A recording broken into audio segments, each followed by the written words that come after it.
भाग है भाई, बहुत भाग्य है उस व्यक्ति के माला जप रहा है। अब वो जब कैसे रहा है वही जानता है। अब माला तो कर में फिरे, जीभ फिरे मुखमाई, और मनवा तो चौदिश फिरे, यह तो सिमरन है। आपने देखा होगा, बात भी कर रहे हैं और बिजनेस की भी बात चल रही है और आपसे भी बात हो रही है और माला भी जप रहे हैं। भाई ये कैसा भजन है, ये कैसा भजन है, ये कैसा मिलना है परमात्मा से। कभी ऐसा भजन हो सकता है क्या? कभी ऐसे भजन नहीं हो सकता। अगर वो परमात्मा संसार के साथ मिलावट में मिला हुआ होता तो संसार के मिलावट के साथ हमको मिल जाता। क्यों? मिलावटी तो कर रहे हैं, मुझसे आपसे बात कर रहे हैं, दुनिया से बात कर रहे हैं और माला घुमाते रह रहे हैं। ये तो आपकी साधना है, पक्की साधना, इसमें कोई गुरेज नहीं है। ये भी साधना करना सबके बस की बात नहीं, क्योंकि आपसे भी बात कर रहे हैं और माला के दाने भी बिल्कुल एकदम 2 दाने एक साथ नहीं जाएंगे उनके, वो एक ही दाना जाएगा। देखिए माइंड कितना उनने सेट कर रखा है कि दाना भी घुमाना है और आपसे बात भी करनी है। ये साधना है, लेकिन इस साधना में सत्य की साधना को लगा दें। इसी साधना में हम सत्य की साधना को लगा दें तो हम सत्य से हमारा परिचय हो जाए। लेकिन हम ऐसा नहीं करते। क्यों नहीं कर पाते हैं? अज्ञानता के कारण और प्रेम के कारण। हमारे अंदर वो प्रेम निहित नहीं है, इसलिए इस प्रेम को बढ़ाओ। इसलिए गुरुजी ने देखो कितने सुंदर शब्दों में और पहले वचन में, कभी इस किताब को पढ़ लिया तो इसका सरलीकरण मैं कर रहा हूँ, जितना हो पाएगा उतना मैं करूँगा, क्योंकि गुरुजी की जो वाणी है सब लोग इसका अर्थ तो नहीं निकाल पाएंगे, लेकिन फिर भी पढ़ो, समझ में आए या ना आए इसको पढ़ो। एक बार समझ में नहीं आएगा, 2 बार समझ में नहीं आएगा, बार बार पढ़ोगे तो आपका मन इसमें लवलीन होने लगेगा, तो भावार्थ अपने आ जाएगा। ऐसा होता है ना। इसको आप 1 बार पढ़ेंगे, 2 बार पढ़ेंगे, बार बार पढ़ेंगे तो इसके भावार्थ भी निकलने लगेंगे। लेकिन हम पढ़ते नहीं। देखिए पहला ही वचन है गुरुजी का, और ये गुरुजी की किताब है सार सतगुरु ठाकुर दास का शब्द सार। जिनकी को मतलब जो है हम यहाँ जब जब सबके सामने आ रही है याद कैसे कहीं कि प्रेम बिना धीरज नहीं, विरह बिना बैराग, सतगुरु बिन जागे मन। जब तक हमारे अंदर प्रेम ना हो तो हम ना धीरज आ गए। जब प्रेम हमारे अंदर हो तो हमें धीरज चलता आगे, फिर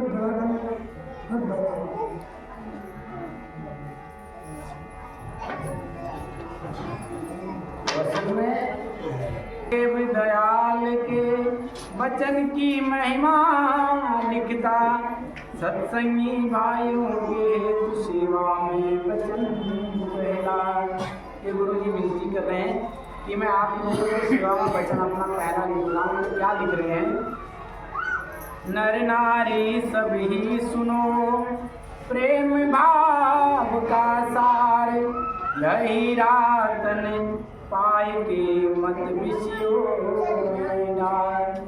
कितने सुंदर शब्दों में लिखा और पहले ही वचन में लिखा। क्या लिखा? कि नर नारी सभी सुनो प्रेम भाव का सार। किसका सार? प्रेम के भाव का। किसका? प्रेम के भाव का। जब तक हमारे अंदर भाव पैदा नहीं होगा, आप देख लो कोई भी काम आप संसार में करते हो, अपने घर पर भी करते हो, तो उसको करने के लिए पहले आपके अंदर भाव पैदा होता है कि मुझे भाई ये काम करना है ना। त्योहार के दिन हमारी माताओं बहनों को देख लो, कितना मतलब उनके अंदर भाव पैदा होता है कि आज पूरी कचौड़ी भुजिया बनानी है। क्यों? और कितना प्रेम भाव से उसको बनाती हैं, कितना स्वाद आता है। एक भी गुजिया जलती नहीं है, एक भी पूरी खराब नहीं होती। क्यों? उसको बनाने के लिए हमारे मन के अंदर इतना भाव पैदा होता है, क्योंकि खाना है ना। अरे भाई, उस खाने से तो जीभ तक स्वाद रहेगा और इस खाने से हमेशा हमारे हमेशा का स्वाद रहेगा। तो संसार के भाव को आप बड़े भाव से और चाव से लेते हो, तो इसको कैसे लोगे? इसीलिए उन्होंने कहा नर नारी सभी सुनो प्रेम भाव का सार। किसका सार सुनना है? प्रेम भाव का। यह हीरा तन पाएंगे। इस हीरा जैसे शरीर को पाकर के गुरु जी कहते हैं कि मत विषय में डाल, कि इनको विषय में मत लगा। इस संसार में हम केवल इस शरीर का क्या उपयोग कर रहे हैं कि संसार के पदार्थों को प्राप्त करने के लिए, संसार के भोगों का भोग करने के लिए इस शरीर का हम उपयोग कर रहे हैं। अभी एक शब्द पढ़ा था, शब्द तेरी पारख कौन करे। यही शब्द था ना कि शब्द तेरी पारख कौन करे। अब यह शरीर तो हमको मिल गया, लेकिन हमने शब्द को जाना ही नहीं। शब्द को हमने जाना ही नहीं कि शब्द क्या है और पारख किसकी करनी है। अब उसकी पारख होगे कैसे? कैसे होनी है पारख? उस शब्द क्या है? अभी आपको भैया जी ने बताया कि शब्द क्या है। संत महापुरुषों ने शब्द को जानने के लिए कि शब्द क्या है, ये शब्द क्या है, इसको जानने के लिए हमको इसको पारख करनी पड़ेगी कि ये पारख कैसे होगी। शब्द किसको कहा? मैं बोल रहा हूँ, ये भी शब्द है। ये आवाज़ आ रही है, ये भी शब्द है। लेकिन एक शब्द जिसको संतों ने कहा कि तेरी पारख कौन करे, तो वो कौन सा शब्द है? उस शब्द को कहा परमात्मा। इसको कहा परमात्मा। अब परमात्मा को हम क्या कहें? इसलिए उन्होंने कहा कि परमात्मा शब्द है। और वो शब्द कैसा है कहा, कहाँ है कहा? वो हमारे अंतर में है। और कैसा है उसको जानना पड़ेगा। उसको क्या है? जानना पड़ेगा। और एक बात आप बिल्कुल सरलीकरण से देख लें, ये पूरा ब्रह्मांड, ये पूरा संसार और हम आप एक वाइब्रेशन पर बैठे हुए। काय पर बैठे हुए? वाइब्रेशन। वाइब्रेशन बोला तो कंपन, तरंगों पर। मेरी आवाज़ आप लोग सुन रहे हैं ना? ये मालूम है कैसे सुन रहे हैं? हमारे कान के झिल्ली में एक स्पंदन, एक तरंग पैदा होती है, एक कंपन पैदा होती है। वो कंपन जब पैदा होना बंद हो जाती है तो आदमी बहरा हो जाता है। हम कैसे सुन रहे हैं? वाइब्रेशन के द्वारा, कंपन के द्वारा। ये मेरी आवाज़ लाउड स्पीकर में कैसे जा रही है? वाइब्रेशन के द्वारा, कंपन के द्वारा। हम और आप यहाँ पर कैसे बैठे हैं? वाइब्रेशन के द्वारा। एक वाइब्रेट कंपन है, कंपित है, गुरुत्वाकर्षण है पृथ्वी और आसमान का, और उस गुरुत्वाकर्षण के बीच वाइब्रेट है। हम रुके हुए हैं, हम थमे हुए हैं। जिस दिन इस रहस्य को आप जान लोगे, उसके बाद केवल अनुभव होगा आपको।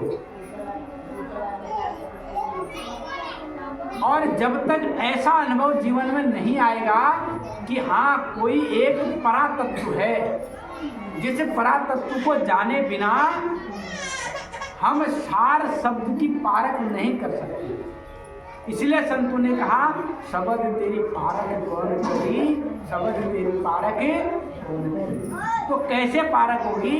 तो उन्होंने कहा संतों के पास जाओ। और जब हम संतों के पास जाएंगे तो क्या होगा?